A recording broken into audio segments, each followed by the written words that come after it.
Welcome to another edition of the Good Outdoors on 99.5 Kicks Country with Steve, Darrell, and Ronnie. It's everything about the outdoors. Take it away, guys. Good morning. Well, Thursday morning here on the Good Outdoorz Radio Show. How you doing, Steve? I'm doing good. Doing good. Oh, man. I tell you, it's good to be here this morning. You know, of course, we had rain again yesterday, but that's the norm. 17 out of the last 18 days. Why would it be any different? The question is not, is it going to rain? It's when and how much. I agree, because it's going to rain every single time. You can bet on it. Mm-hmm. Man, I tell you, it's been a wonderful week here on the Good Outdoors. I've had just a phenomenal week, man. I just can't say any more about it. Great to be here every morning with you guys, and got some things to cover this morning. Don't really have a specific topic, but I do know this. I do remember from earlier this week that people don't like otters, so we're going to keep that in mind, in our mind. Yeah, no doubt about that. Lots of things going on in the news this morning, lots of things around everywhere. And I mean, you're getting geared up to go out of town Friday morning after the show? Yes, sir. We're going to go down to the Southern Trophy Hunters Expo in Tampa and get our groove on, check out some crazy old country stuff, some hunting is good stuff, knock around for the good outdoors, and just enjoy the weekend in the good outdoors. Yes, sir. And I know we got that tropical storm out there. We'll kind of cover on that a little bit later on, but I don't think it's going to be too much for us to worry about down where we're going, down around Tampa. So, you know, I forgot to say this, or forgot to tell you this, and didn't get a good enough picture, but I found something disturbing over at Mom's yesterday. I don't know whether you saw it. It was probably from about 1985, but it was actually your old high school identification thing. Have you seen it over there? What, you talking about my ID card? Yeah, your old ID card from high school. I don't remember seeing it. I actually saw it yesterday. Tried to take a picture of it with my little phone here, but I couldn't get a good picture of it. I was going to Thing's probably worth a lot of money by now. Yeah, you know, back then you actually put your Social Security number on your card like that. Really? Yeah, you had yours on there. I started to get it, but I said, well, I can't use it anyway. It ain't going to do you no good. It's like getting mine. It ain't going to do you no good. Wouldn't do anybody any good. But, yeah, it's over there. You need to look at it. It's brought back a lot of memories. I remember having mine, but I guess mine's not nowhere to be found. But I guess kids were playing or something. It was put up, and they found it. So it was pretty interesting. Good-looking young man. I know that. Yeah, man. But there's a lot of things going on. Oh, goodness. Braves took it on the chin last night. Really? I think it was either the first or second time all year the Marlins have beat them, so we ain't doing too bad. That was the Marlins, bound to happen. The Marlins beat them? Yeah. What was it I saw about the Marlins selling tickets and they went to an all-time low? Have you heard anything about that? Well, the actual accurate state would be the Marlins are not selling tickets. Yeah, they're not. But no, they stink, man. They got problems. They got big issues. They ain't getting no fan attendance, and which is sad. I mean, they won a World Series. You know, you would think they'd have a pretty good following, but for some reason the fans are not coming out to see them. It's hinged to the fact that every time they get a good player, they trade them away, and the owner, I don't think the owner's a baseball guy. I think he's a businessman. He's trying to run it like a hardcore business, and you have to be able to balance the fact that you're running a business with, the fact that you've got to put people in the seats and pay them big salaries, and he ain't doing it right. So Major League Baseball's probably going to end up stepping in and doing something about that here soon. If you don't have your attendance up, because the market share, like even when the Yankees come to town, which is a perennial, power draw, or the Braves or St. Louis Cardinals or whoever, people don't come watch. Yeah. And it's a problem. They've got to incentivize the population down there and get some participation. There's enough people down there to support it, but it ain't happening for whatever reason. Yeah, that's kind of strange. Back when the Florida Marlins first come out, I used to like that team. Oh yeah. It used to be one of my. It was a closer team. It was closer. It was like Atlanta. But it was one of my favorite teams. But I don't know what happened. It was fresh, new. They had a good logo. People were buying a hat with the fish on it. And then they come. They started out and they won. They were a winning team here within a few years in their inception, and then won a World Series. And then they had a stacked deck and all that. But that's when it happened. The year they won the World Series, the owner said, yeah, we won the World Series, but we lost our tail. They lost money. Gosh. So he said, I'm not doing this. So he hacked the roster. He took all the best players, shipped them off to other places, and it just went downhill from there. But it's... Oh, well. it's a hard thing. You talk about millions and millions and millions of dollars, you know. And then, of course, the economy. The economy went south, and all of Major League Baseball's attendance was down. And so you put that on top of the other bad decisions he made, and it just went spiraling downward. And the other teams have recovered from the economic woes, and they haven't. So I don't know. Maybe they'll get it out because, you know, one thing, a good outdoor activity is taking your family to the ballpark and watching a game. Yes, Whether it's Major League Baseball, NFL football, local high school, local college, you know, whatever it is, it's a great outdoor activity. Me and you talked about. Oh, I got to turn that down. Me and you talked about it yesterday. And hang on just a minute, I'll get it turned down. My computer responds here. But we talked about it yesterday. Our local college here does not have any type of following. Now, you're struggling over that volume control. Well, my computer seems to be froze up at this moment here. Throw a brick in it. You know, years ago they made when they made a brick, a fake brick made out of foam that when you got mad at your sports team on TV or something didn't go your way on the TV, you could throw that foam brick at the TV in anger, and because it was showing the statistics that year of how many TVs during the year go into repair places with hammers thrown in on bricks, nightstands, lamps, simply from people getting frustrated at sporting events and throwing something at the TV.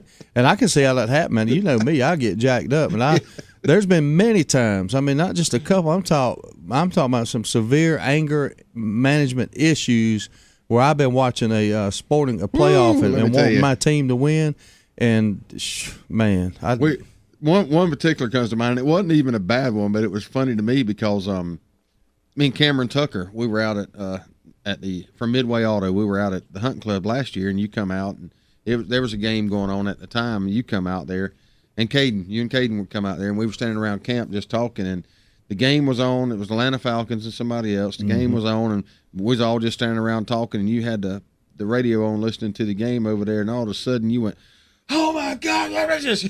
Oh yeah. And me and Cameron looked at each other, and I expected it. You know, I knew what was going on. Cameron's like, he gets a little bit into it, don't he? Oh yeah, yeah. And the fruit don't fall far from the tree. No, Caden was right there with you. It was a playoff game. It was the Falcons' playoff game, and they were making some bad decisions there. And I was trying to will them to victory, and it worked. They did. They come back and won miraculously there at the last few minutes. So. Yeah, it did. But ain't nothing better, man. I love it.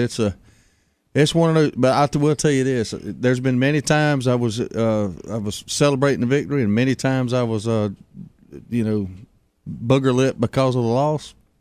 But it always, you get over the loss quicker than you get over the euphoria of winning. The winning seems to last longer. That feeling, that happy feeling, seems to last longer. If they lose, you're mad for a couple of hours and I move on. But it's an interesting thing. Sports are interesting. Yeah, they are.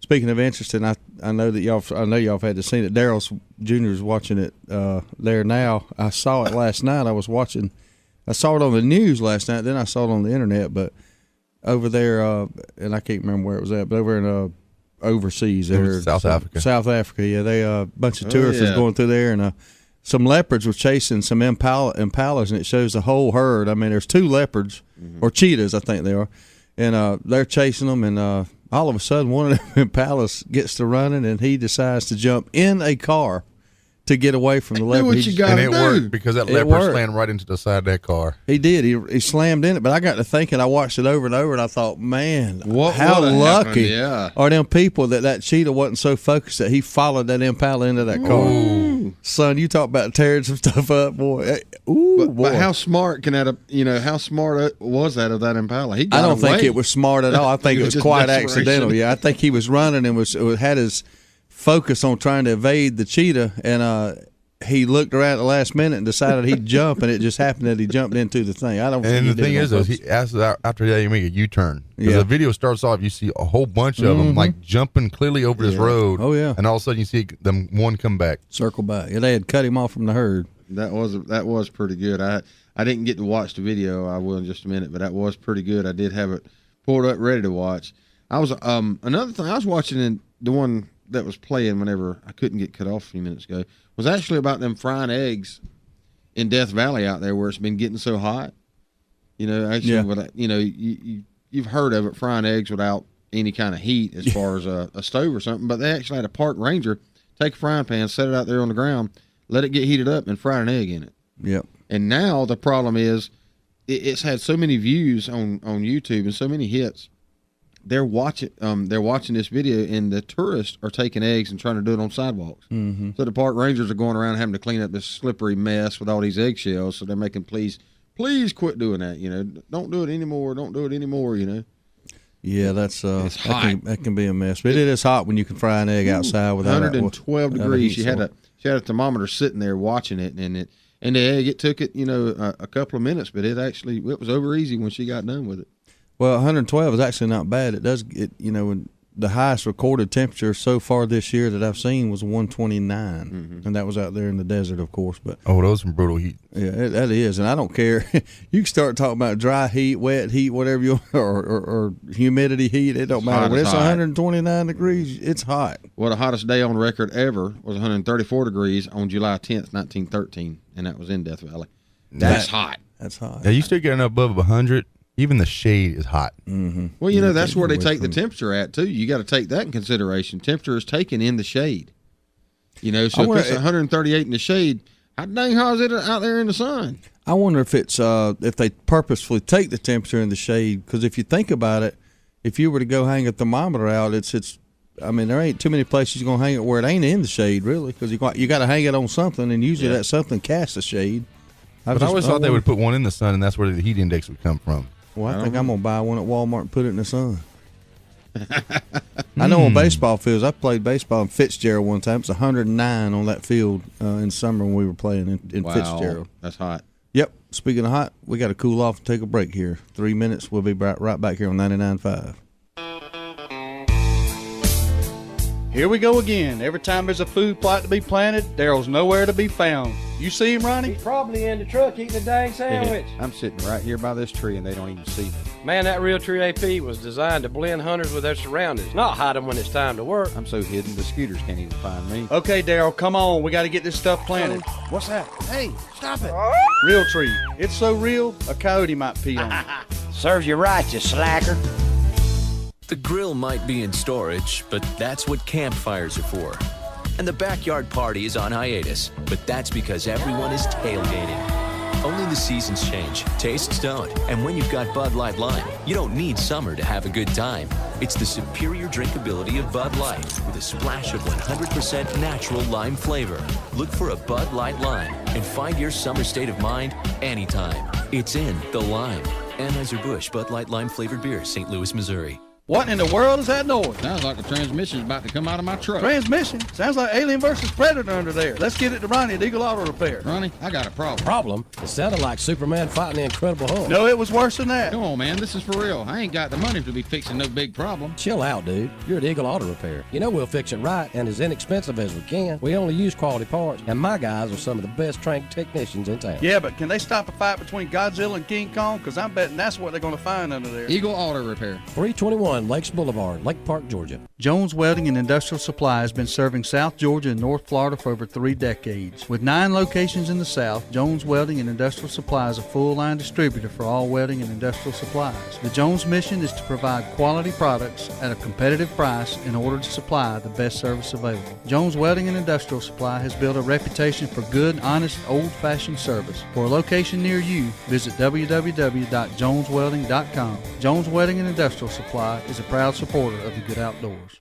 Val Optics on Patterson Street in Valdosta, Georgia has been providing 1-hour service for 25 years. From eyeglass repair to eye exams conducted by one of 2 on-site optometrists, Val Optics is there for all of your eyesight concerns. There is no need for an appointment, and most insurances are accepted. Val Optics also accepts outside prescriptions. So if you need eyeglass repair or an eye exam, stop by Val Optics at 601 North Patterson Street, Valdosta, Georgia. 25 years in business says it all.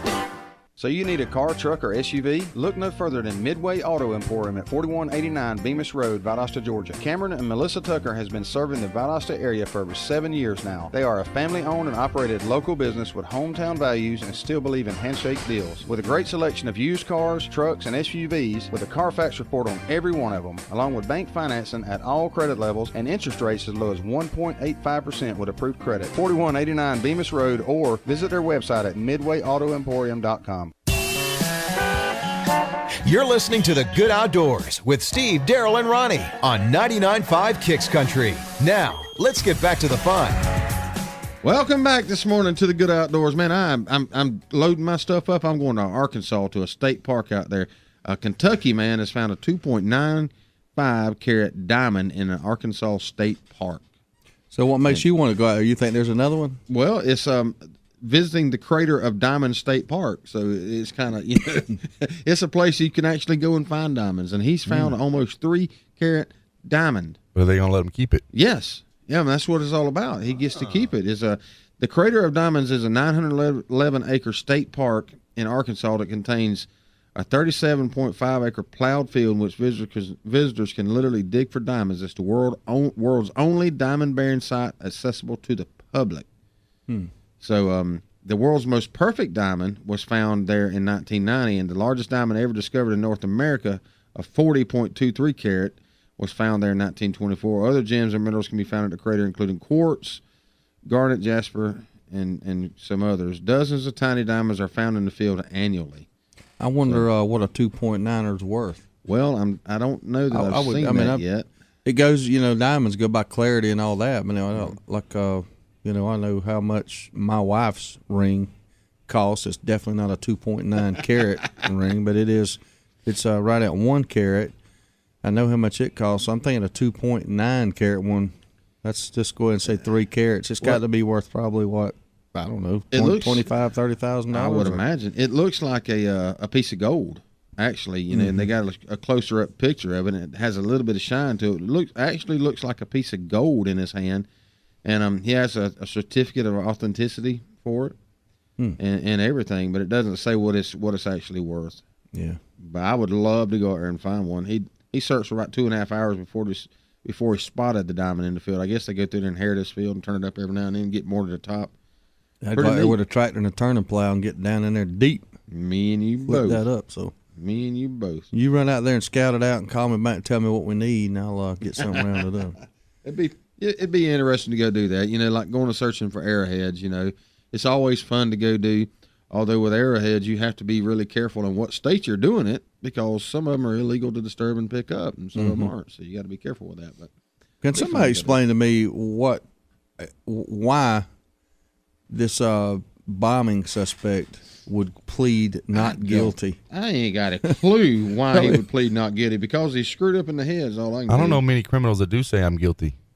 Yeah, but I mean, this is a little bit of a different scenario here. I mean, I don't know. I guess his attorneys are counseling him there. I know why they're pleading not guilty. They want the media, of course, circus and the notoriety and all that. But I if I was him, I'd make a calculated guess that, well, they're probably gonna find me guilty. So yeah, I might as well tell them, look, I don't want to die. So if y'all just put me away for life without the possibility of parole, I'll take that. If y'all want to just wrap this thing up now, I guess it's what they charge him with. But it's pretty simple to me. They ask him a question: did you make the bomb, and did you help, or did you have a part in making the bomb? Hell and no! Set it out there. Hell no! And I didn't do it. When he says yes, and you're going to advise him to plead not guilty, were you in the boat shooting back at police officers? Yeah, we'll plead not guilty.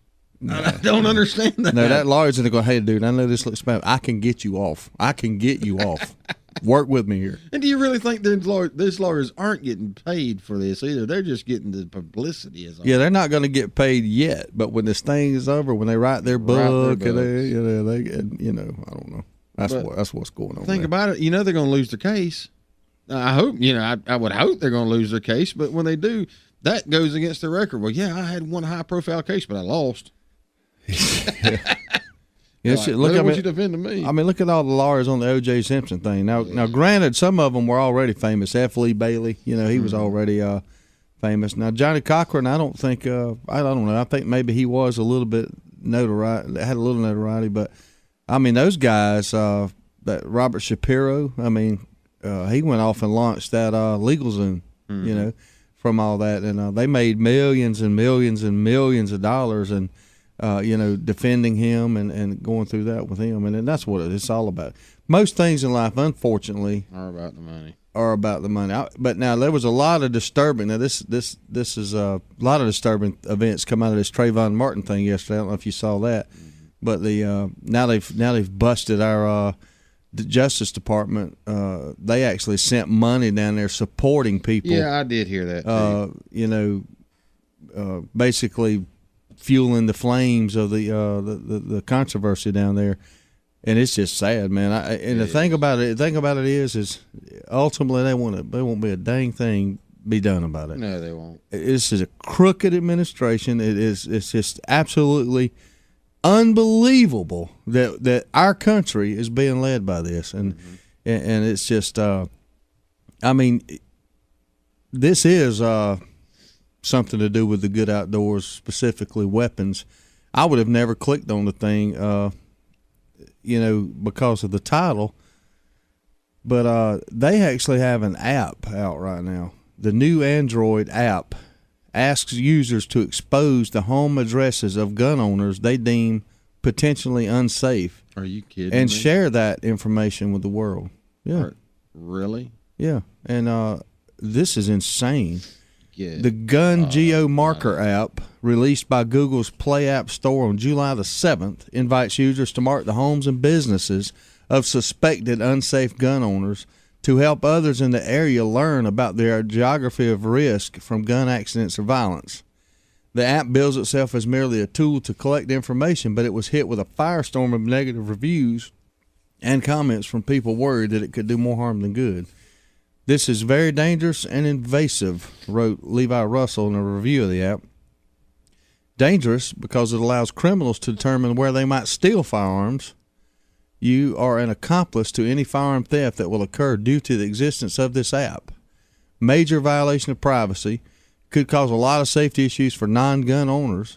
And Brett Stahlbaum, the developer of the Gun Geo Marker and a lecturer with the Visual Arts Department of the University of California, San Diego, said he had received threats over the app. Well, I ain't going to threaten you, but I ain't upset you receiving threats. No, I'm not either. I can't believe they would have something like that out there. That's just absolutely. Well, something happened to my computer, so I can't continue the app. They just decided to reconfigure out of the blue. But the point is, I think that they've shut the app down. I couldn't get to the end of the article there before it went out. Have. But can you imagine that now?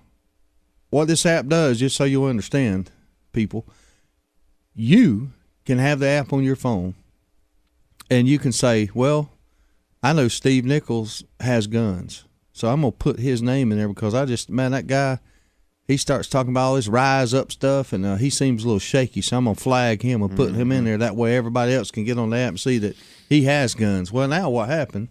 That guy's invaded my privacy. Exactly. Ain't none of your damn business, and I own guns. Now, don't get me wrong, I don't really care that everybody knows I own guns. I don't care. Come try to steal my guns is the way I look at it. But the thing about it is he has now flagged me to that thief.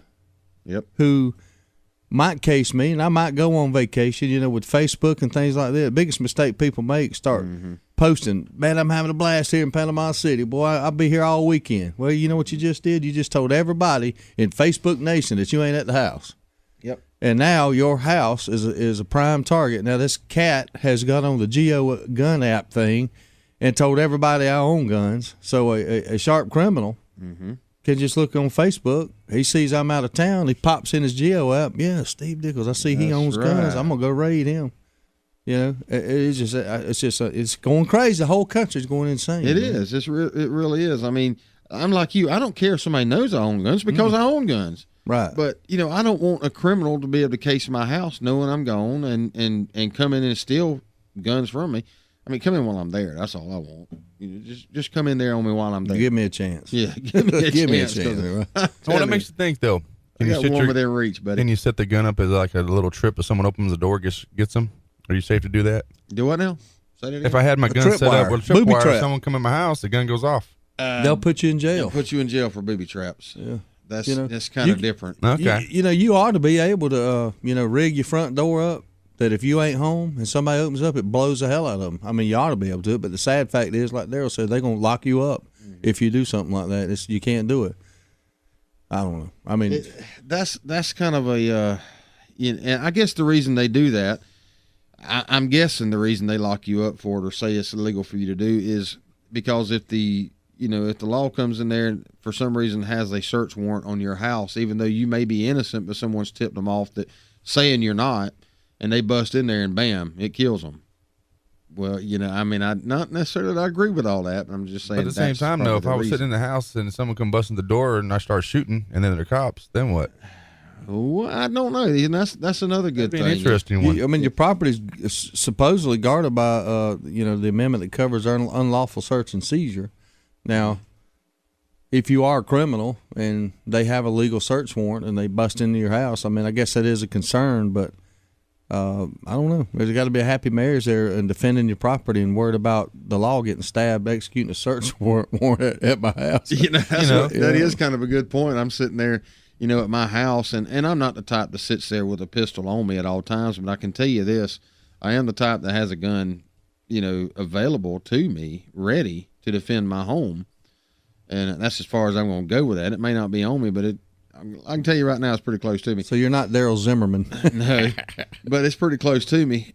And if I'm sitting there and somebody breaks in my house, I believe I can get to my gun fast enough to defend myself. But who's to say that somebody riding down the road or somebody gets mad at me and turns me in and say, hey, Darrell's doing drugs over there. So they kind of case my house and they execute a search warrant. And of course, I don't see them coming in because they're going to sneak in. They bust in my front door. Well, if they bust in my front door, I'm probably going to bust a cat on somebody. So am I going to get in trouble for that? Yeah. There's a fine line That's there. kind of interesting thought. Yeah. We got to run off to a break. I see we got a call coming in. Call if you'll hang up and call us back here in about 3 minutes. We'll take the call. But we're going to take a break. We'll be right back on the Good Outdoors on 99.5 Kicks Country. The grill might be in storage, but that's what campfires are for. And the backyard party is on hiatus, but that's because everyone is tailgating. Only the seasons change, tastes don't. And when you've got Bud Light Lime, you don't need summer to have a good time. It's the superior drinkability of Bud Light with a splash of 100% natural lime flavor. Look for a Bud Light Lime and find your summer state of mind anytime. It's in the lime. Anheuser-Busch Bud Light Lime flavored beer, St. Louis, Missouri.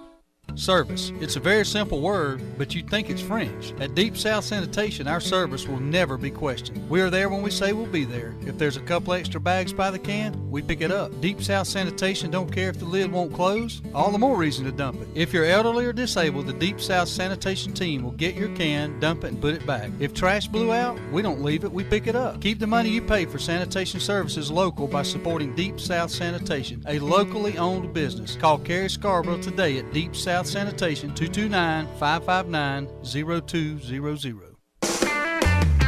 The Hayhire, Georgia business tradition requires principle, honesty, and integrity. You will find all three and more at Hayhire Automotive on West Main Street in Hayhire, Georgia. Whether it's tires, brakes, oil changes, or any major service on any car or truck, Hayhire Automotive will give you an upfront, accurate estimate with no surprises. Personal, honest, small-town service is what being a Hayhire business is all about. Let us earn your business at Hayhire Automotive on West Main Street in Hayhire, Georgia. Proud supporter of the Good Outdoors. Hey, this is Judd with T3 Outdoors. T3 Outdoors is Valdosta's newest Blue Buffalo dog feed dealer. We also carry 50-pound, 13% sweet feed for $8.99. But hey, feed isn't all we do at T3 Outdoors. We have one of the best selections of guns in town at some of the best prices. We buy, sell, trade, and consign guns daily. Last but not least, archery season will be here before you know it. We are Valdosta's exclusive Hoyt and Bowtech dealer with 2013 packages starting under $650. Please visit us at t3outdoors.com to learn more today. Hello, everyone. Dim the lights. Let's do this. Let's get to it. Let's go.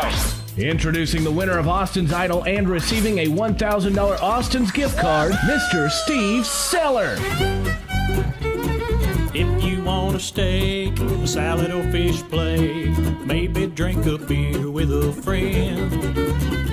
Come in as you are, it ain't just a bar at the SCC. The good times never end, a basket full of peanuts, and the best part is, it's an addiction you never have to quit.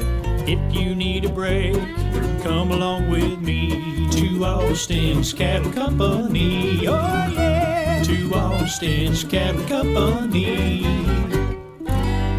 Austin's would like to thank everyone that participated in the contest and helping Austin's to remain an addiction you never have to quit. Congratulations to our winner and thank you from Austin's Cattle Company. It's the Good Outdoors on 99.5 Kicks Country. Now, let's get back to the fun, talking about everything to do with the outdoors with Steve, Darrell, and Ronnie. Welcome back this morning to the Good Outdoors here in 99.5 Kicks Country Studio in Valdosta, Georgia. Man, I tell you what, it's great to be here. Great to be with you guys this morning. Give us a call, 229-253-0995. We had a call as we were going to break, but here it comes again. Let's take this call real quick. Good morning, caller. You're on the Good Outdoors. How you doing? Morning, fellas. How y'all doing, man? We're doing good. Man. What's going on? Oh, not a whole lot at work right now. Me and my wife was doing a research on some stuff on the gun control and all. Do you know how many actual convicted felons are re-convicted several times a year just for gun control? I imagine there's a lot of them. I mean, they go to prison for a couple of weeks and get right back out. Mm-hmm. And, I mean, you know, it stops people like us that have carry permits from, you know, doing the things that we want to do. Oh, yeah. I mean, the whole thing is criminals will get guns. There's no way you're going to stop them. And this app we're talking about is a thing that would aid a criminal in getting a gun. If you woke up one day and you're a convicted felon and you know you can't go buy a gun legally, and you decide that you want a gun so bad that you want to go get it, what you're going to do? You're going to go steal it. All right. You're going to find a way, yeah. Yeah. In order to steal it, it would help you if you had a road map that put out there all the people that had guns. You know, you can go figure out where you can go steal that gun at. If you've got a map saying, well, all these guys here that live in this neighborhood, they own guns. I'm going to wait till they go out of town and I'm going to steal their guns. There's a couple of places actually on the internet. I don't know exactly the site address or anything, but my wife pulled it up and she was showing me that inside prisons they got guns inside there. Oh, they got guns, drugs, you name it. They got it all in there.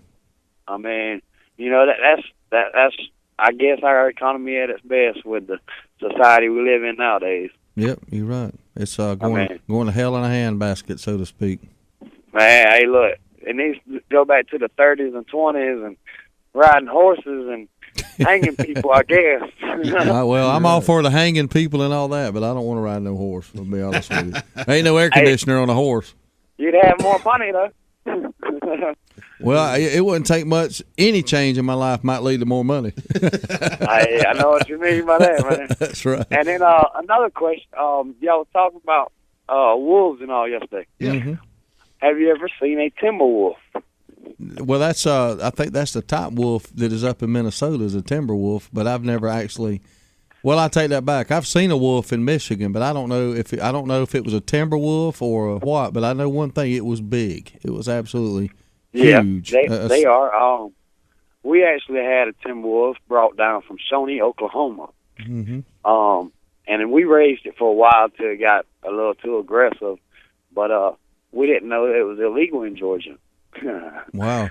What'd you do with it when it got too aggressive? Turn him loose. It is actually a police dog for America's Georgia now. Okay. They trained it, and it works on the drug unit over there. I'll be darned. Yeah, they took control of it, and they trained it and everything, and it's actually a beautiful and lovely dog now. I mean, doing the world a great service, but it is actually part timber wolf and something else. I think it's a certain type of wolf that's up there. Yeah, there's a lot of hybrid crossbred wolf, husky wolf, type thing, German Shepherd. There's a lot of crossbreed type stuff. Yeah, I mean, it was huge, man. It was a big one, but she was a good dog. But I tell you what, she just got real aggressive, and that primal instinct. Well, I don't know if you were listening to the part yesterday. We were talking about toy poodles, but when you go buy a toy poodle, make sure it's a poodle and not a ferret. No, I didn't catch that part. And watch out for otters if you wasn't listening the other day. Otters are bad. You did. Yeah, I caught the otter part, on but that I didn't hear the toy poodles. That was new one on. Yeah, in Argentina, they were selling these things that they were calling toy poodles, and they looked a lot like toy poodles, but come to find out they were actually ferrets that they were taking and fluffing up the hair and making them look like poodles. Oh, man. Yeah, that's crazy. I wonder what a toy poodle otter barks like. No. Good question. Appreciate you calling, man. Be careful this morning. All right, man. You too, man. See you, buddy. Take it easy. the article we were reading here about the app, the Android app. You know, the pro guy or the guy that invented the app he's just saying all kind of crazy stuff here. But what the guy that's debating and made a great compliment. He said he's debated gun control for over 20 years. And he's never met someone that was willing to put a sign in the yard that said their home is a gun-free zone.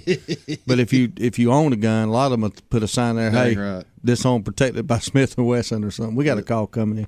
Good morning, caller. You're on the Good Outdoors. How are you? How you doing this morning, guys? Oh, we're doing good. How are you? I'm headed to work. Oh, that's a bummer. I hear you. But no, y'all talking about gun control and all that stuff a while ago? Yep. I know one man, when he was alive, you didn't mess with none of his property. No. I mean, my father-in-law, before he died, when he died, I had the privilege of cleaning out his house. And he warned me a long time ago when I was dating his daughter, don't ever try to sneak up to my house. Yeah. And I know why now. This guy had Velcro guns. Everywhere he sat in his house, there was a gun Velcro. Yeah. Around his bed, there was a Velcro. And I know of one time that he had to use one when somebody broke into his house. He shot him in the arm. It's the only way he got him, but that joker had guns everywhere.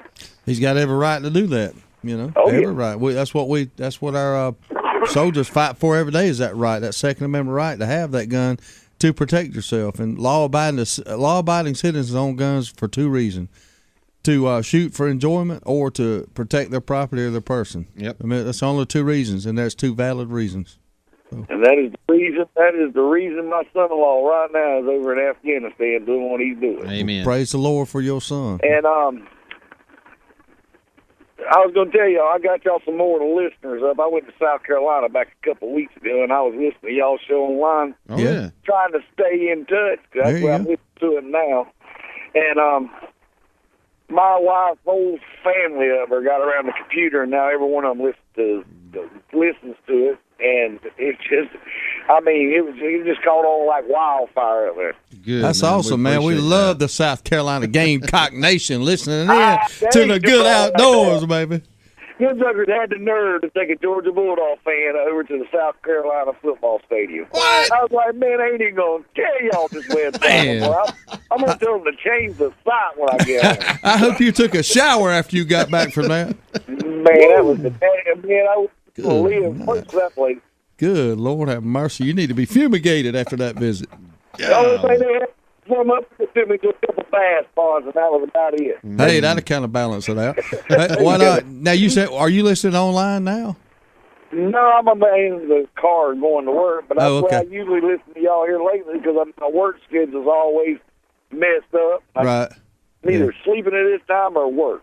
Okay. Well, good deal. We appreciate you spreading the good love. Sure and for everybody in South Carolina to listen this morning, if you give us a call, 229-253-0995, we might have to send you a T-shirt or something. Sure will.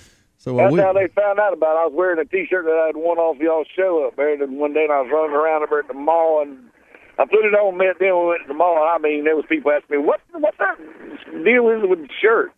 I'll get it on the website. Good deal. Well, we can't keep them in. We got to order another batch of them here. We were talking about that yesterday. We're going to be meeting and coming up with a few more designs and colors and things like that. So we'll be keeping y'all informed of that.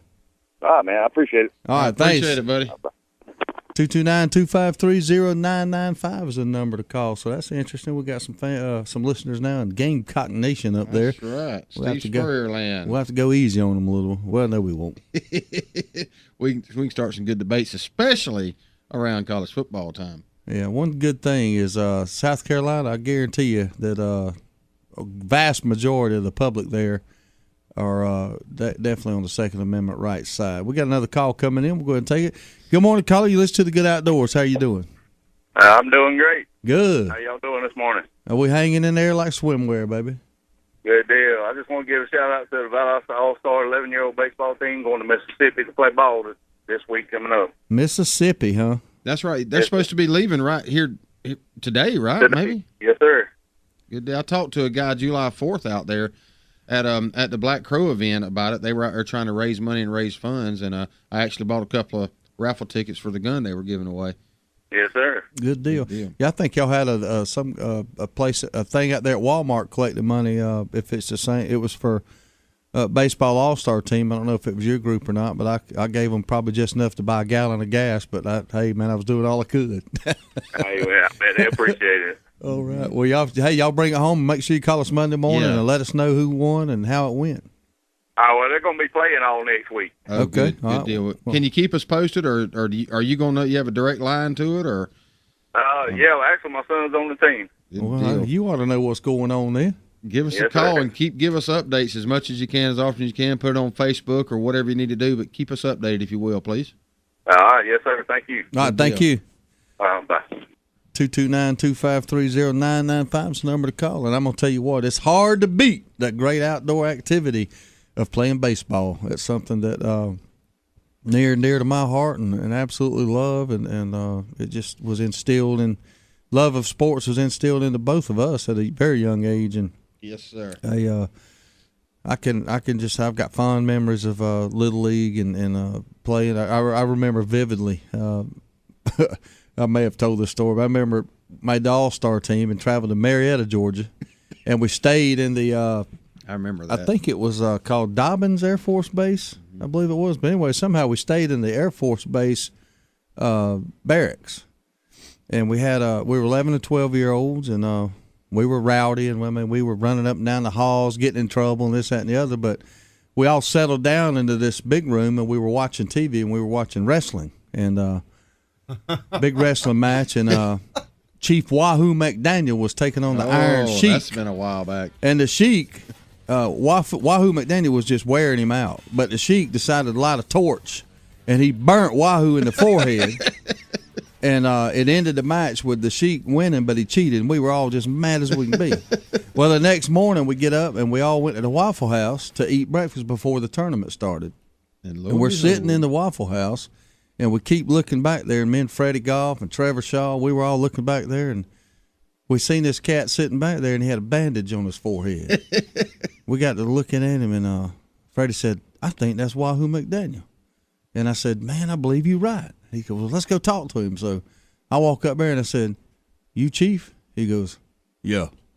I said, "Man, that ain't right what the Iron Sheik did. He burnt you on the forehead. He was wearing that bandage and all that, man." And we all got his autograph on a Waffle House napkin and all that, and went on and played the tournament. And it's funny that I don't remember if we won the tournament, how we did or not, but I remember seeing Wahoo McDaniel in that Waffle House. So, we're going to take a break. We're going to take a little quick break here. You listen to Good Outdoors on 99.5 Kicks Country. With over 40,000 machines in the field, the pro's choice is Dixie Chopper. Be a pro, buy a chopper. Built right here in America with one simple goal. Build a mower that cuts more grass and doesn't break when you use it. Be a pro, buy a chopper. With Chopper's price, performance, and reliability guarantee, make the smart choice. Be a pro, buy a chopper. We're running out of time. We're drawing the line. This is our battle cry. Huntin' is Good TV is an action-packed hunting show with a mission to secure our hunting heritage. Join Steve Nichols, Trey Weatherington, and Neil Armati each week as they hunt across the U.S. and Canada with pro athletes, actors, wounded warriors, kids, and regular old Joes who know hunting is good. Huntin' is Good TV airs on Pursuit Channel and is available on Dish Network Channel 240 and DirecTV Channel 604. For more info, visit huntingisgoodtv.com and follow on Facebook at facebook.com/HIG TV show. You can also use your high-speed internet connection to watch online by logging on to filmon.com at the airtimes posted on our website. And remember, hunting is good. This is our battle cry. There's only one place in Valdosta if you want the freshest seafood in town. It's Bubba Jack's Crab Shack at 1700 West Hill Avenue. They got wild Georgia shrimp cooked about any way you could want it. Fried, peel and eat, grilled, or buffalo style. They got a Wednesday night oyster special at $7.99 a dozen, and that ain't no mistake. $7.99 a dozen, Wednesday night only. Bring the kids with you, and if they don't eat seafood, get them some chicken tender baskets or hamburger or hot dog. And do not forget to try the fresh cut, hand-dipped onion rings at Bubba Jack's Crab Shack, 1700 West Hill Avenue, Valdosta. So, Dawson, is Dad still ill about you calling him out on his shooting ability? I don't think so, but I have seen him on the range a lot more lately. Dad always says practice makes perfect. That's what he says, but I don't think it works for adults. Why do you say that? Well, from the look of the scorecard, it's making it worse. Dawson, bring me some more shotgun shells. Okay, Dad. If you need some practice, come by Southwind Clays and Quail on the Quitman Highway just past the river headed towards Quitman. With a top-notch clubhouse, a 5-stand, sporting clays range, as well as a rifle and pistol range, Southwind has what you need to succeed. World-class quail hunting is also available with some of the finest bird dogs around. Dad sure shoots a lot. Yeah, if he keeps this up, Mom's gonna be mad. Why is that? Because he's spending all Mom's shopping money on shotgun shells. It's the Good Outdoors on 99.5 Kicks Country. Now, let's get back to the fun, talking about everything to do with the outdoors with Steve, Darrell, and Ronnie. Welcome back this morning to the Good Outdoors. We're giving a shout out to everybody out there listening to us this morning. Give us a call, 229-253-0995. Tell us what you're up to, what you're looking forward to doing this weekend, or just say, hey, you like listening to the show, or tell us to shut up. Either way. No matter well, we ain't gonna listen to that, but you can say it all day long. Hey, we've been keeping you posted on Randy Travis. He's now in critical condition following a stroke, unfortunately, and we were wondering yesterday how he was doing, and there wasn't much media, but he did suffer a stroke, and he's in critical condition. So our hearts and prayers go out to Randy. Hope he makes a speedy recovery, and he's undergoing surgery to relieve pressure on his brain, and he got through the surgery evidently, and he is showing signs of improvement, but he is still critical. So maybe he'll get the curve turned and get back on the road to recovery. Amen. Like to see him walk back out on the Grand Ole Opry stage one more time and sing a few songs, man. I would too. I sure would. And an update on the Brooks County player that was injured in the fatal accident the other day involving the other three. He's up and about and doing a lot better. So thank God for that. Yeah, that's a tragic thing, man. Our heartfelt prayers go out to all the family and all the students and Coach Freeman and all the teachers and everybody that's affected. That's just so far-reaching when a student gets in an accident like that. It affects so many people, and this is just far-reaching and not good in any situation. But if there's anything we can do for anybody that's in Brooks County, connected with the families, the school system, anything we can do to help in any way, whether it's monetarily or awareness or prayer or just taking somebody, getting them away from it, getting their mind off of it, we're here. Give us a call, send us a message on Facebook, call in the station. We'll do all we can possibly do to help out. We were told yesterday that we have friends out there that Chuck, one of his co-workers, I think, is maybe an uncle to a couple of the boys involved, and a guy I used to work with, Eric. He's I think one of them's his cousin. I think actually the one that's injured may be his cousin, and one of them that passed away is actually his cousin. So it's a small world. It's right here local, so we're bound to know a lot more people directly involved with this incident. And it's just tough on the fellow students. It's tough on them losing their friends like that. Right here at the beginning of school season, and they had such a life in front of them. So we're gonna keep them all lifted up in prayer. Sure. Yeah, sure. Yeah, I found an article here, and he's in the news, seems like every single day for something, but it's Justin Bieber. He's a huge hockey fan, and but he's pictured with the Stanley Cup, and he's taking a picture of it, and people are blasting him about it. And this guy, the guy that wrote the article is actually taken up for him. He's standing on the emblem, on the Blackhawks logo, taking a picture of the Stanley Cup.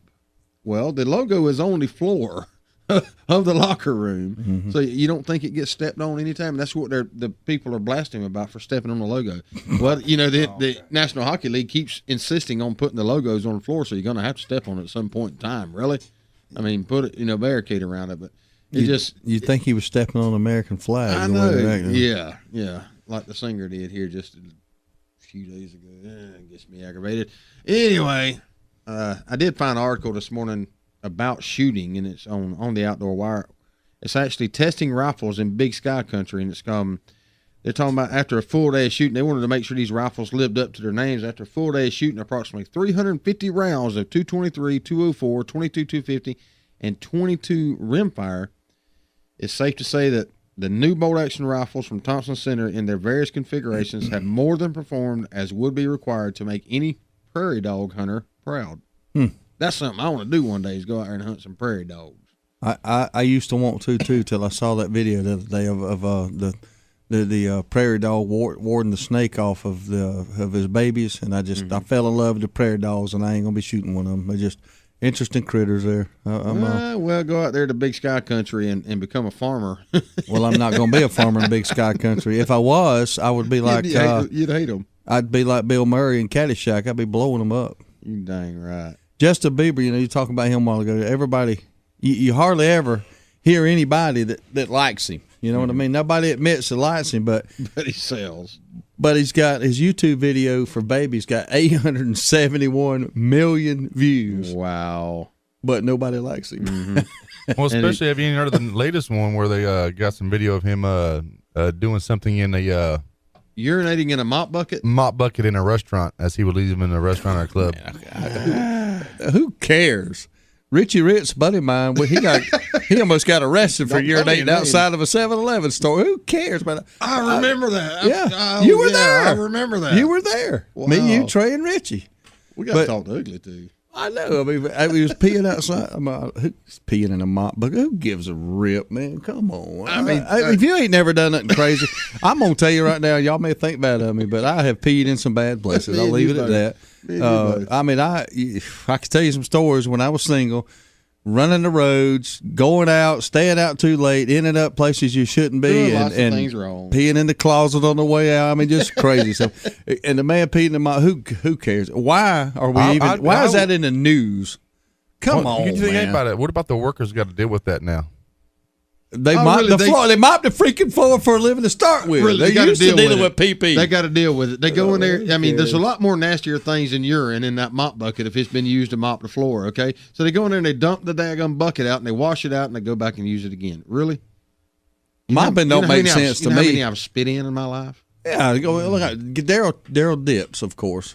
Oh, Do you think he's never spit that stuff where it shouldn't have been? You dang Get right. caught in a pinch at the doctor's office. You look, he's got a mouthful of spit. He's looking around somewhere to put it. And he spits it in the flower pot. You dang right. Well, somebody's dealing with that flour. He shouldn't have done that. But He who shouldn't cares? have. Why is it in the news? Is my point. Why is it in the mopping? Darrell, you got any flowers at your house? I got to stop. Over. I got to go over this whole mopping thing. Okay, mopping is an idiotic, stupid, nonsensical operation to start with. Think about it. You have a mop. So I don't know nothing You about have a mopping. mop. You have a bucket. You go fill the mop bucket up with nice clean water. You put your pine sol or whatever in the mop bucket. Mm-hmm. And then you take your mop, dip it in the mop bucket, and you swab it across the floor, the dirty floor that you're cleaning.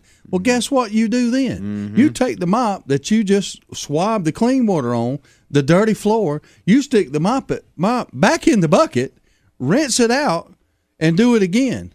Now, how stupid is that? Because now what you're doing is you're just taking the dirt off the floor, putting it in the water, rinsing it out, making the water dirty, and then taking the dirty water and putting it back on the damn floor.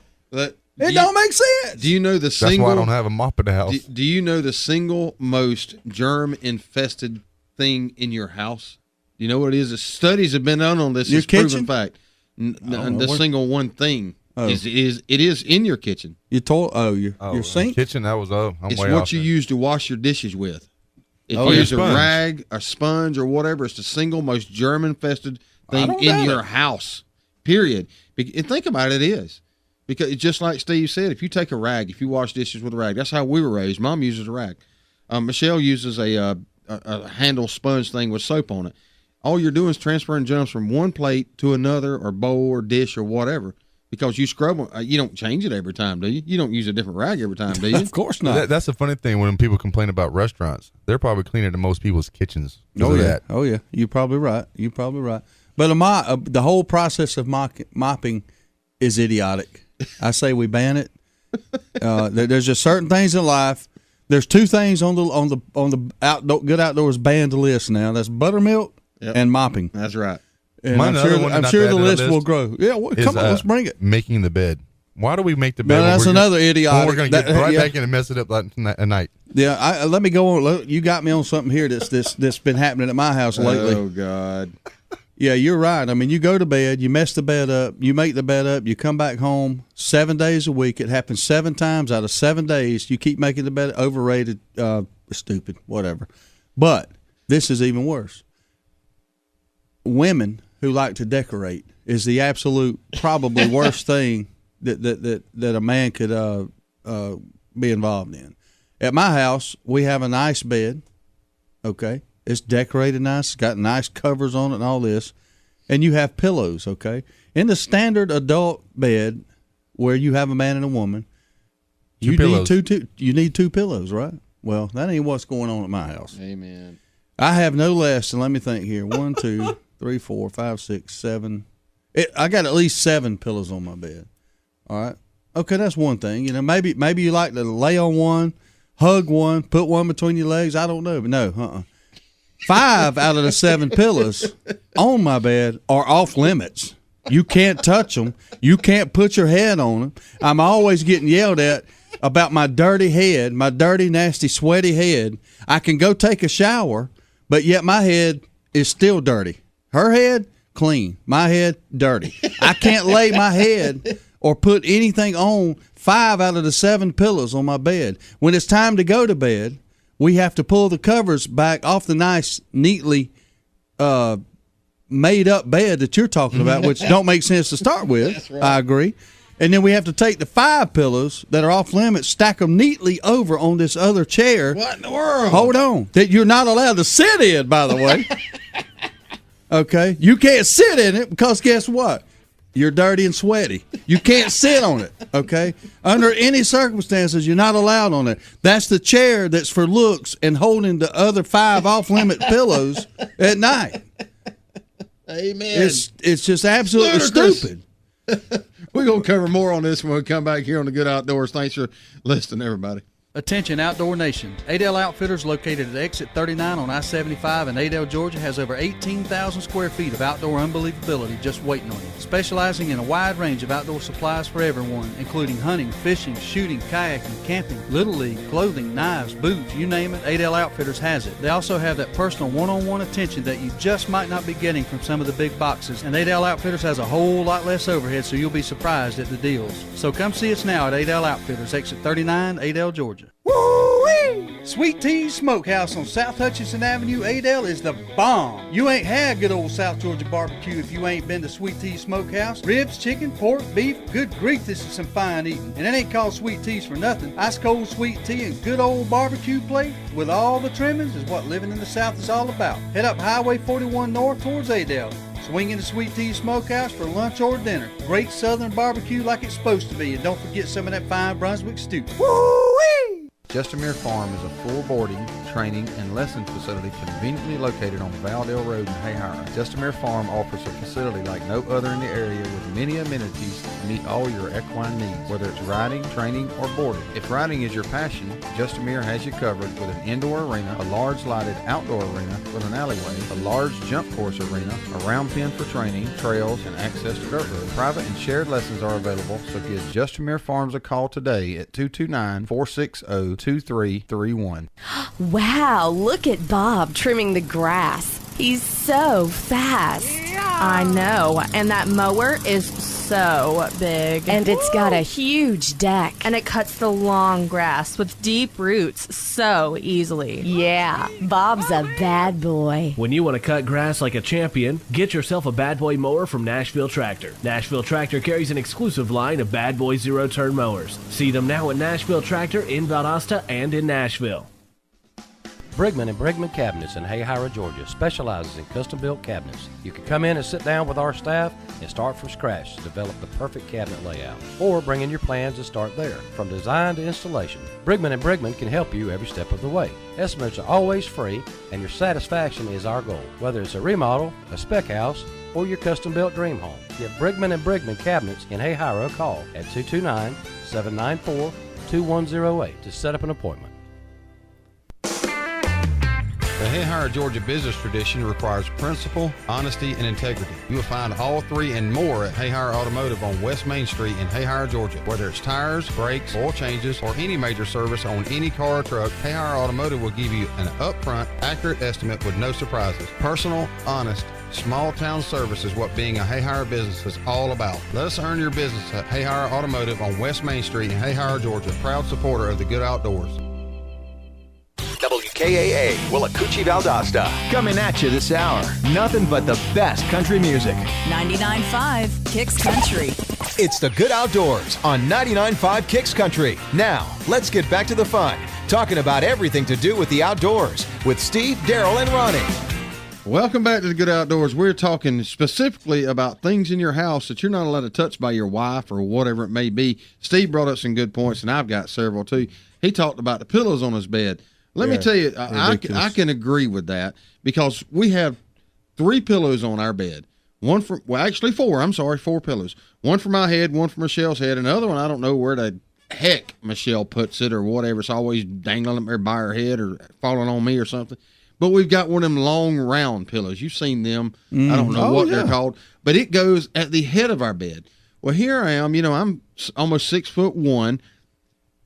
If that pillow is not shoved down below the bed, hanging between the bed and the wall, my feet are hanging off the floor because my head can't lay on it. I don't want my head elevated that high. It's not comfortable for me. I want my head to be at a certain point. It's a non-functional pillow. It's a non-functional pillow. It's an aggravating. It aggravates the crap out of me. All right, well, the purpose of these pillows are for looks, right? I guess. It is. Now, here's the thing. How many, I can see having your living room, your kitchen maybe your hall bath looking nice because if you have visitors come over, they're going to see it. When I have visitors over, they don't go in my daggum master bedroom. No, they don't. That's the king's palace right there, brother. You're not allowed in there, right? That's right. Why are you going through all this trouble to decorate it? Why are you staying up all night sewing these useless pillows? And then this chair thing. Aggravating. I got a chair in there that you would think when you got up in the morning you could at least sit in it and put your socks on. No, but you can't. You can't do it. It's just for looks. And then talk about making up the bed. Just the other day, Michelle had left, and we took the sheets off to wash them over the weekend. She said, if you get time, put them back on the bed. So I said, well, I'm going to tackle this, and I know I'm not going to do it right, for one, because it has to be a masterpiece when it's made up. Well, I made it up, and there's no sense in me getting that top sheet and getting it up there all folded nicely and taking the comforter and getting it up there folded nicely and making the pillows and all look pretty because I'm fixing to get in that thing about 3 hours and go to sleep. Mm-hmm. And why the heck would I want to do that? Then you got the toilet seat. Women, we talked about this during the break. Women complain every time. You need to leave the toilet seat down when you get done. No, woman, you need to leave it up when you get done. You don't watch where you sit. Is that the problem? Are you going to sit somewhere? You going to sit down somewhere you don't look what you're sitting in? If really? You go to the bathroom and the lid is down and you want to pick it up to pee, pick it up. If you got to do the other and you got to have it down, put it. I don't never complain about. Why do they complain about? And here's the thing going on at my house. For years we've been in a battle. She thinks I need to sit down to pee. No. Why? I'm not sitting down to pee. I'm a man. I am not sitting down to pee. Nobody I know sits down to pee. Now, in some incidents, Darrell's going. We just started talking in the bathroom lid. He's got to go to the bathroom. He's sitting down. Are you going? Hey, make sure you leave the lid up. Anyway, leave it down. Yeah, we talking about now. You may want to go in there on the cage. You may be tired or something. You sit down. You just relax a second and you pee. That's one thing. But you don't sit down to pee as a man. You stand up to pee. We were equipped to be able to do that. And I think it's a jealousy thing. I think women are jealous that they have to sit down to pee. So now, or at least my wife wants me to sit down to pee because she can't stand up to pee. Well, no, they've actually got it so bad. I think that's where the jealousy is. They've actually come up with devices for women so they can act like they're standing. Now they can stand and then. I don't even. That don't even sound right. They got a visual there. I don't think that's natural, but they got product out there for it. Yeah, I know they do. They got something for everything. But I am not going to sit down to pee. And then I was talking about the curtains. My wife got these curtains hanging on the window. The curtains designed to block the sun, but at my house, you're not allowed to take that curtain and slide it to cover the window like you should. You got to leave it about a third of the way, so you got 2/3 of the window. Because it looks pretty. Mm-hmm. Never mind that the sun, is beating in your window at 158 degrees, and your air conditioner's running wide open, and you got to call Waller Heating and Air out there, every 60 days to service it because it's just working its tail off to keep the house cool. You know what I mean? It just drives me nuts. You got to have the window open so the peeping Toms have something nice to look at when they walk by. I don't know, dude. I don't know what's going on. I gotta rise up at my house. I got to put my foot down. I'm tired of this whole pillow issue, and especially that chair. I think, and when we first met, I've been married going on 7 years to my wife. And when we first met, man, we couldn't get enough of each other. We was always holding hands, hugging, and just snuggling, this, that, and the other. Well, now all of a sudden, I ain't done nothing different. I'm still the same guy after 7 years, but now all of a sudden I'm nasty. I'm sweaty. I'm gross, and she don't want to touch me. What's going on there? I think I need marriage counseling. I think it's because of the job she does. What does she do? She's an RN. I understand that. So, they do that more studying of, the different things that are gross and not gross. And, they get to be more picky about that stuff. Well, I'm starting to get a complex. I mean, when I go take a shower and scrub myself clean and I get out and I'm still nasty, I don't think she likes me no more. No, you got to have that special soap, that iodine soap and stuff. You really got to get yourself clean. I think it's deeper now. I just don't think she likes me no more. I don't think she likes me. I think we got problems with her. Maybe I need to go. I don't know where it all went wrong. I mean, I can't sleep in my own bed without getting yelled at. I can't sit in chairs. I mean, we got 4 or 5 chairs in our house that she yells at me. She yells at the kids. We can't touch them. Can't go nowhere near them, but we can't use them. Even our, we just ordered a new. We sold our old living room furniture, and we've ordered our new living room furniture. It's not in yet. Okay, so our living room is empty. So I got some of my hunting chairs, my bone collector chair, my real tree chair, the folding little camp chair sitting in the living room me and the kids sit in. Well, we got a rug down on the floor, right? Well, guess what? Don't touch the rug. Don't get on the rug. Don't get on the rug. You're dirty. You're nasty. That's all we hear is how dirty and nasty we are. We can't touch nothing in my own house. I don't understand what has happened. You need a man cave. Yeah, I need something, man. Something ain't right.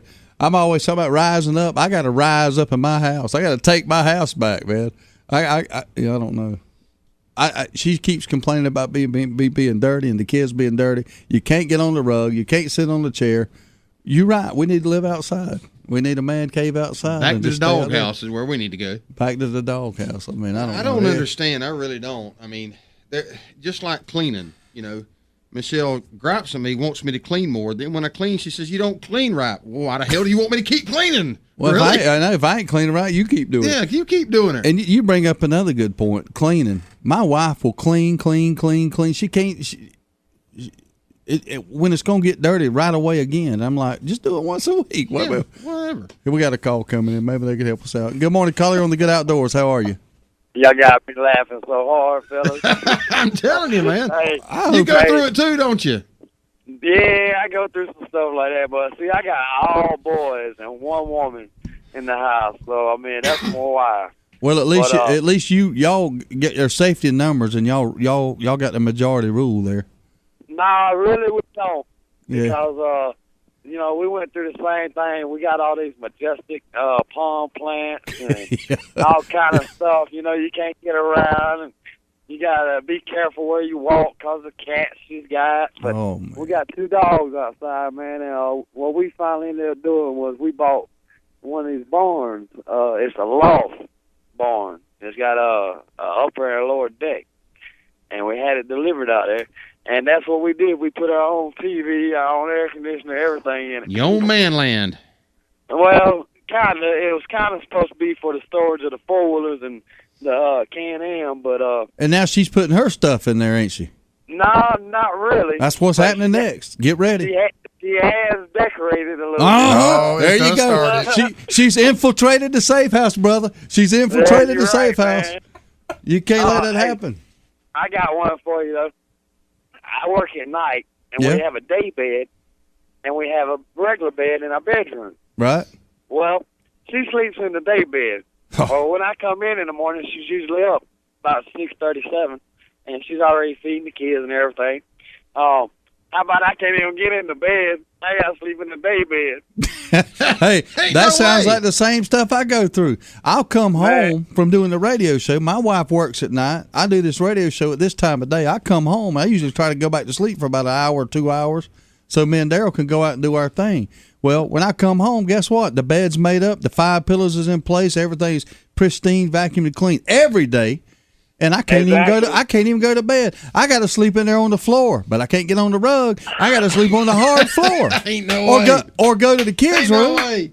I mean, I got to rise up, brother. I got to rise up. Hey, just call Treehouse Masters and build a tree house. Something's got to give. I'm telling you, something's got to give, brother. You know, you talking about that man cave thing. You know, in my whole house, I got a 4-bedroom house. And I got, we do this outdoor show. I do the hunting show. I like to hunt. I like to fish. I like to do all this stuff. So I got a lot of junk. But guess what? Inside my house, I've got one closet that is 2 by 3. That's my area. That's my only area in that whole house. Amen. Everything else has got to be stuffed into the garage. Oh, you know? I know the feeling. I know exactly the feeling. But I have held tight. I don't let her have any input on what I got going on in the garage. I have held tight there. But when we lived at the other house and I had a storage barn out back, a nice shop that was my man cave, well, guess what I had to do? I had to let her store some of her projects in my man cave out there. And next thing you know, she had infiltrated the man cave and started trying to take it over. And pretty soon, out of all the square footage in the man cave, she had half the daggum thing. Oh, man.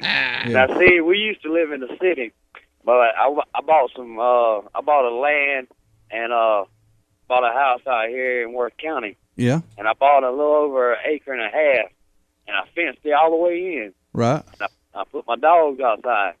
Well, I had one dog to begin with, which is a St. Bernard, and he's a pretty big dog. Turn around, she wanted her dog. Oh, man. Yeah, so she's got her little female Doberman.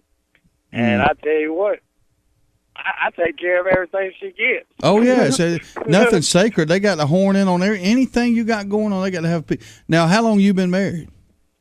We've been together for a little over 10 years. Okay. We've been married for about 4. Now, does your wife complain about, you think about when you first started dating and now how you are. Does she complain about the hair on your back or how hairy you are, how nasty you are, how sweaty you are, how dirty you are, your feet stink? The only thing she complains about is when I take a shower, we got a walk-in shower. Yeah. And usually I just throw my clothes right there beside the, shower before I get in. Right. And most times she'll complain about me picking up my clothes. Oh, yeah, I get that too. But, 90% of the time, she does pretty good. Yeah. And see, with the dishes and all, she don't use no rags. She don't use no sponges. She'll use a Brillo, like one of the copper Brillo. Yeah, I know what you're talking about. Yeah. She's got this little brush like that you put dish detergent in. Yeah. And she uses it about 3 or 4 times. Oh, she's got to go buy another one. That's right. She won't use it for a month or so. That's actually pretty smart now. But she's Creole. Yeah. I mean, and see, this is my 3rd marriage. Yeah. My first marriage, I got an older son, but my you second marriage was a no. You just lost all credibility there, because if you've done this 3 times, I don't know about you, brother. I don't know about you. Actually, it's only been 2. The second one got annulled. It was some complications with the marriage and the pregnancy. Well, there's always some complications, brother. There's always complications. I don't care if you've been married 25 years. There's complications. I got more complications you can shake a damn stick at. Hey, I believe you, man. But hey, after being with 3 different women and 3 relationships like that, yeah, I tell you what, the first 5 years they learn you. Yeah. The next 5 years they try to change you. Yeah, you're right. Well, out of the 3, which one do you like best? Don't do that. Don't do that. Yeah, the one he's with now. Man. Oh, okay. Hey, she's an excellent wife. She's a homemaker. She don't do anything but take care of the home. And you love her, don't you? You dang right. Yeah. Oh yeah. That's a good boy. boy. Job with the kids, and she's excellent, man. She stay on you. Don't have to take care of nothing. Does she stay on you about the toilet seat? Nah, we got 2 bathrooms. One's yours and one's hers? Yeah, Yeah, most time I use the boys' bathroom because it always stays up. That's right. So, most time I don't too much have to worry about that. We live in the country, so I'm outside a lot. Oh, there you go. Ain't nothing like being outside. Yeah, I mean, hey, they ain't no neighbors, so pretty much do what we want to out there. There you go. Well, man, you take it easy. I appreciate you calling in and listening, man. We always love talking to you. Oh, yeah, and by the way, the T-shirt I wanted from you, I think I underestimated my size a little, so she wears it. Yeah. But if y'all get a camouflage shirt, let me know. We'll do it. We working on that right now, matter of fact. All right, man. And my stance is the T-shirt shrunk. It's never underestimated my size. They always shrunk. There you go. Nah, I underestimated. I'm a little bigger than what I thought. I figured extra large might fit me, but it didn't. I hear you, man. I saw that good cooking that wonderful wife of yours is doing. Yeah, man. Hey, 3 meals a day. And believe me, she cook it up. I hear you. Old number 3. All right, brother. We'll talk to you later on. That's right. All right, man. Y'all have a good day. You too. Hey, we'll run off to a break right quick. We got more to cover when we come back. We'll be right back. Service. It's a very simple word, but you'd think it's French. At Deep South Sanitation, our service will never be questioned. We are there when we say we'll be there. If there's a couple extra bags by the can, we pick it up. Deep South Sanitation don't care if the lid won't close. All the more reason to dump it. If you're elderly or disabled, the Deep South Sanitation team will get your can, dump it, and put it back. If trash blew out, we don't leave it, we pick it up. Keep the money you pay for sanitation services local by supporting Deep South Sanitation, a locally owned business. Call Carrie Scarborough today at Deep South Sanitation, 229-559-0200. When I was at an automobile accident, I was working with the other driver's insurance company, and I felt they were trying to take advantage of me. The insurance company offered me a lowball settlement which didn't compensate me for any of my medical bills, loss of income, or pain and suffering. The insurance company never thought I would hire a lawyer. I called Carl Fulp to help with my problem. Call Carl, 242-1434. Carl Fulp is a trial lawyer in Valdosta who works hard to get his clients the compensation they deserve. Call Carl, 242-1434. If you want an attorney with experience and courtroom success to work to get you the best possible results, call Carl, 242-1434. Whether it's a car wreck, medical malpractice, a slip and fall, some other accident, or a workers' comp claim, call Carl, 242-1434. For professional and friendly service, contact Carl Fulp at 2935 North Ashley Street in Valdosta. Injured? Need legal help? Call Carl, 242-1434. Or visit fulplaw.com. Hey, this is Judd with T3 Outdoors. T3 Outdoors is Valdosta's newest Blue Buffalo dog feed dealer. We also carry 50-pound, 13% sweet feed for $8.99. But hey, feed isn't all we do at T3 Outdoors. We have one of the best selections of guns in town at some of the best prices. We buy, sell, trade, and consign guns daily. Last but not least, archery season will be here before you know it. We are Valdosta's exclusive Hoyt and Bowtech dealer with 2013 packages starting under $650. Please visit us at t3outdoors.com to learn more today. There's only one place in Valdosta if you want the freshest seafood in town. It's Bubba Jack's Crab Shack at 1700 West Hill Avenue. They got wild Georgia shrimp cooked about any way you could want it. Fried, peel and eat, grilled, or buffalo style. They got a Wednesday night oyster special at $7.99 a dozen, and that ain't no mistake. $7.99 a dozen, Wednesday night only. Bring the kids with you, and if they don't eat seafood, get them some chicken tender baskets or hamburger hot dog. And do not forget to try the fresh cut, hand-dipped onion rings at Bubba Jack's Crab Shack, 1700 West Hill Avenue, Valdosta. Justamere Farm is a full boarding, training, and lesson facility conveniently located on Valdale Road in Hayhire. Justamere Farm offers a facility like no other in the area with many amenities to meet all your equine needs, whether it's riding, training, or boarding. If riding is your passion, Justamere has you covered with an indoor arena, a large lighted outdoor arena with an alleyway, a large jump course arena, a round pen for training, trails, and access to dirt roads. Private and shared lessons are available, so give Justamere Farms a call today at 229-460-2331. You're listening to The Good Outdoors with Steve, Darrell, and Ronnie on 99.5 Kicks Country. Now, let's get back to the fun. Welcome back this morning. The things that go on behind the scenes, I don't know. Tomorrow we'll be covering all the good uses of peanut butter. Hey, we got a call coming in. Good morning, caller. You on The Good Outdoors. How are you? Hi, Steve. I got a funny story about the man cave situation. All right, what you got? I used to be just like your wife and try to keep my house just immaculate with nice pillows and bed made and everything all nice and clean. Yeah. Well, my husband got to the point to where he was tired of that, so he went out back and started building him a nice man cave. Right. His man cave was sort of like a garage that was about 1,600 to 1,700 square feet. Amen. Yeah. Heck yeah. Which was about the same size of our house. So it was nice. It had a loft area and everything. I mean, it was real nice. Right. Well, he parked his tractor, four-wheeler, so forth in it. Well, last year, our house burned. Oh, no.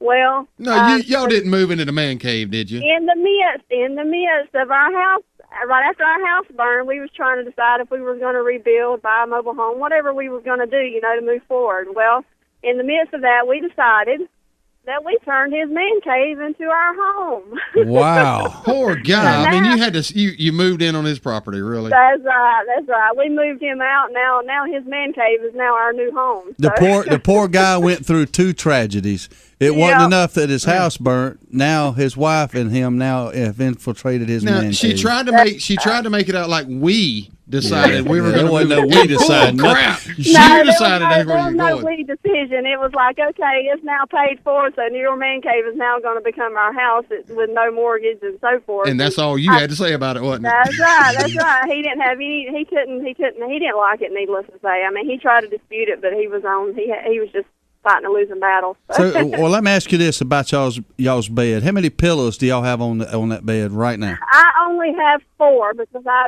for the simple fact, just like you said, that you have to put yours in the chair. My husband was bad about throwing his in the floor. When he'd go back and turn the covers back on the bed, he would throw them in the floor. Oh, I do that too. I do that on purpose just to irk my wife. Oh, he did. Yeah. He did. Yeah, that's just So, the way we're. But I quit with the pillows a long time ago. We've been married about 13 years, and Amen. about the first 5 years, I tried that, and I was like, nope, I got too many gray hairs trying to keep everything all nice and clean. Well, is his head any sweatier or nastier than it was when y'all first met, or is that just something y'all like to tell us?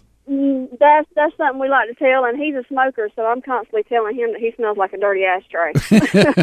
Well, y'all definitely give us a complex about our personal hygiene. I can tell you that now. I feel like I'm all the time in my head. I just feel like I'm dirty. I feel dirty all the time. I know. Used to when we first got married, he's always been a smoker ever since we've been married, and he used to try to be self-conscious about that and never would, smoke around me. And if he did, he would stay away from me as far as he could and wouldn't blow smoke my way, just out of respect. Now well, you don't care. He's got to where now he'll do it on purpose. He'll fire one up standing right next to me. He's just showing he really loves you. That's all. Yeah, well, that's right. sometimes at some point in a marriage, you give a damn just breaks. You know what I mean? There you go. It just breaks, and there ain't nothing you can do about it. And the perfect example of that is when gas starts passing in front of the other one. Oh, you can tell they love you. Yeah, I'm sorry I had to say that. Yeah. Well, that's true in all relationships. I tell you. Yeah. That just goes to show you that you're comfortable. Yeah, that's right. That's a whole nother subject right there, which we'll cover. Appreciate you calling in this morning. All right, thanks. All right, thanks. Oh man. Yeah, what you're talking about there, Well, here comes another call. Let's take it before we get on that. Good morning, caller. You're on the Good Outdoors. How are you?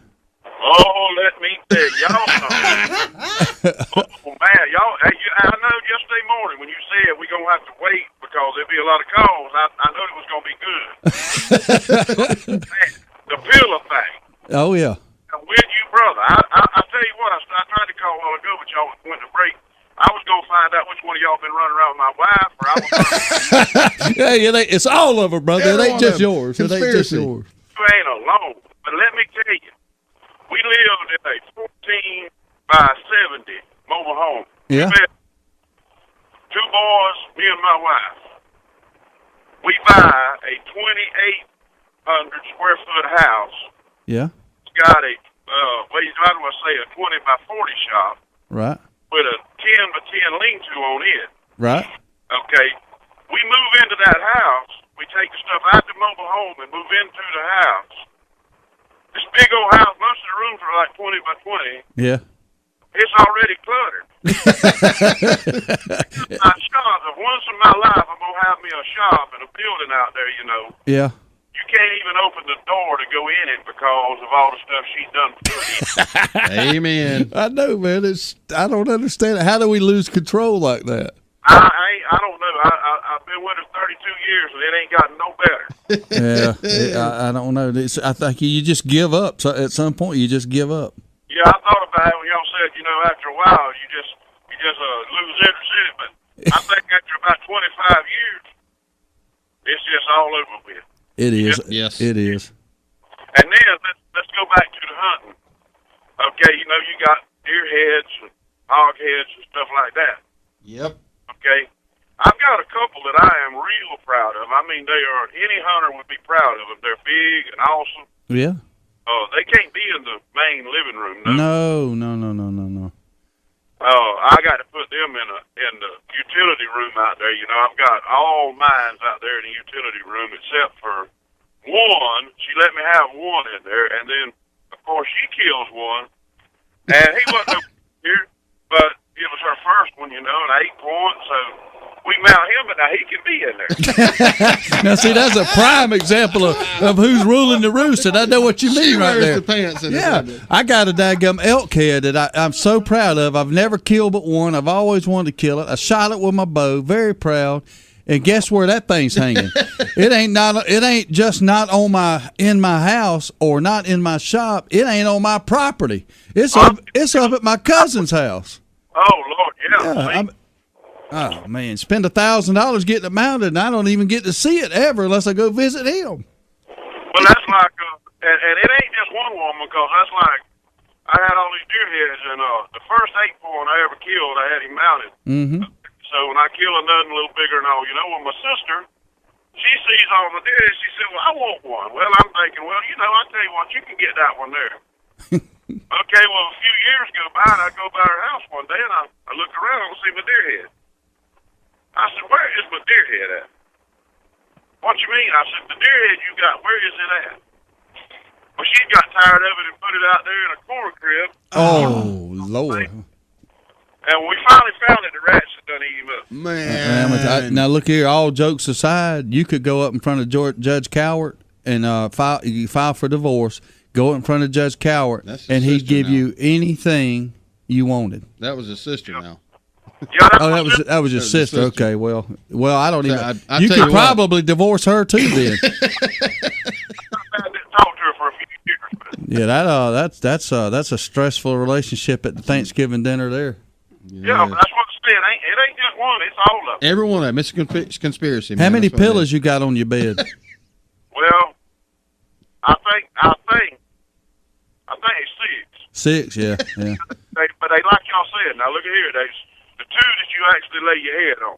Right. That's right. That you throw in the floor, and then there's 2 more little ones. You know, you have to have the. Gotta have the little ones. Yeah, you got to have the big ones, you know. I mean, the ones you lay your head on, then you got to have them other big ones, the pillow shams. You got to have them so you can throw them and, you know, move them every night when you go to bed. And I'll just like that, you want them in a chair, but I got where I just throw them in the floor. Well, at least you can sit in your chair. I can't even get nowhere near the chair in our bedroom. You better not sit in that chair. No, it ain't for sitting. It's just for looks. It's for looks and holding pillows. That's right. Brother. You know, you talk about all the heads in your room. Yesterday, I brought home 2 hogs heads and went out to Wildlife Creations and picked them up from my buddies in Maryland that we had that he had mounted, and I brought them home and I had them sitting on the table. When Michelle walked in the door, I was showing them. They're nice looking to me, tusk all hanging out of their heads and all, real just skull mounts, you know, is what they are.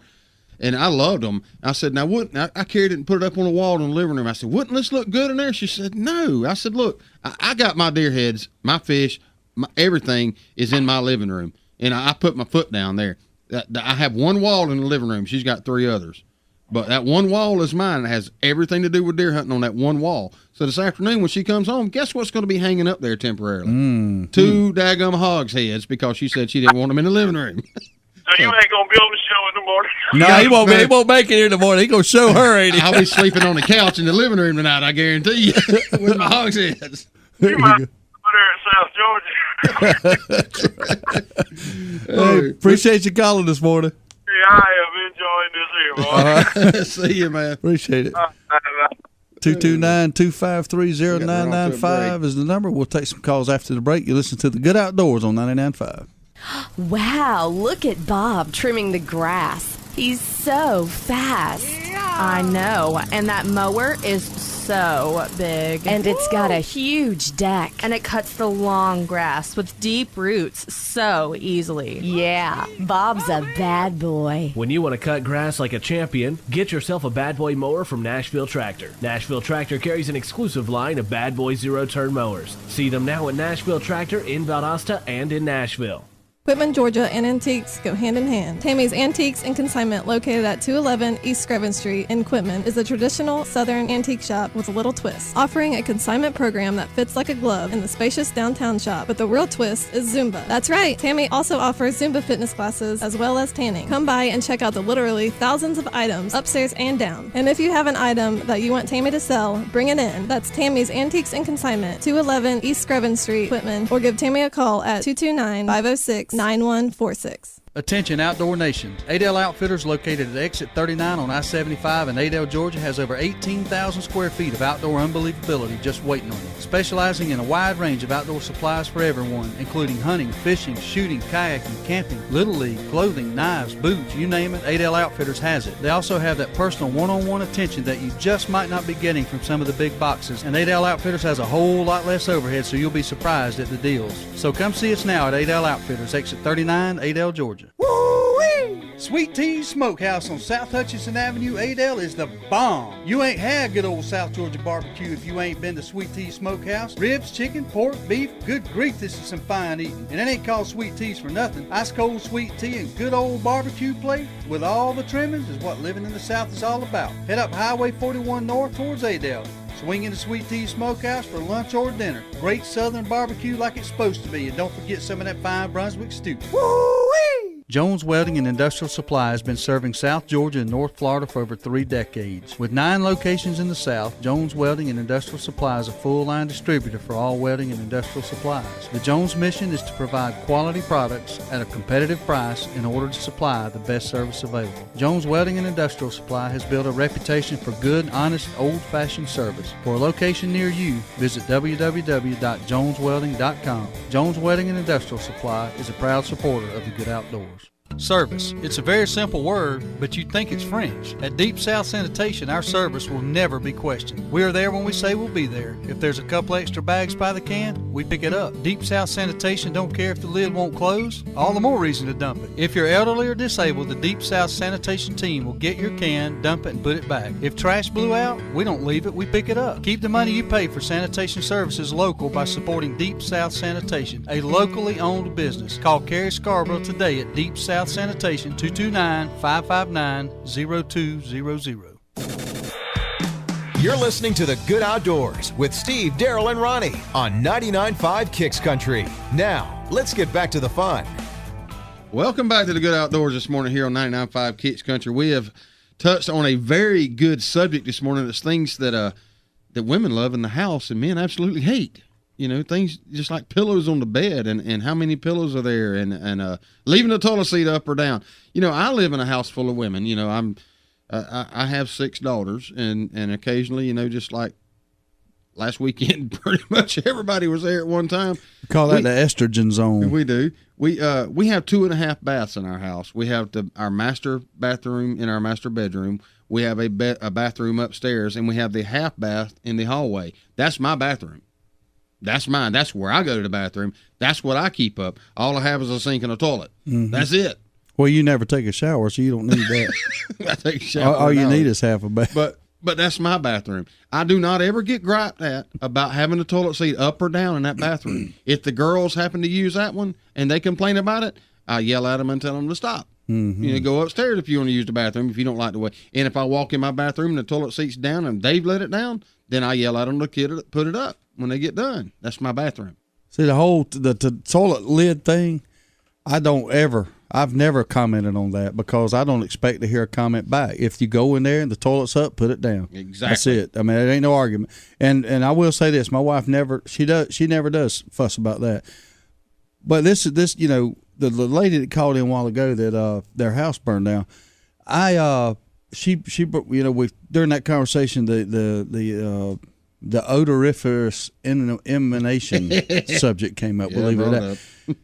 Here's what I don't understand. After a while, we all get accommodated to each other, and we cross that threshold in our relationship where we feel comfortable enough to do that in front of each other.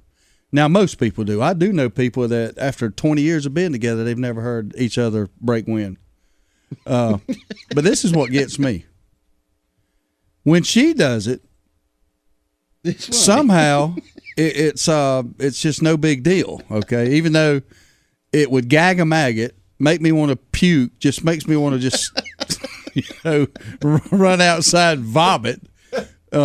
It's okay. If I do it, you think that the world is coming to an end. How dare you do that when we're laying here in the bed?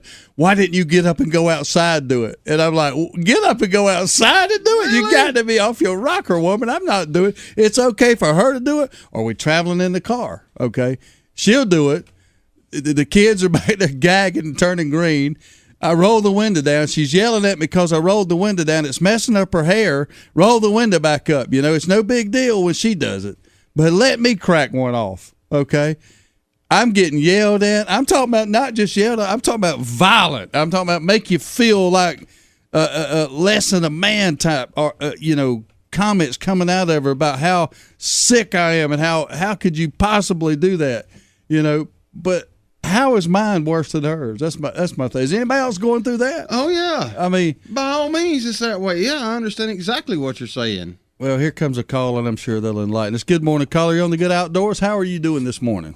Brother Steve's back, and what's going on, my man? What's going on, Chris? What's going on? Well, I feel so liberated listening to this morning and thanking the good Lord I'm not the only one that goes through this. Now, get this one now. I don't know if anybody else has gone through it. We redid our bathroom, right? Yeah.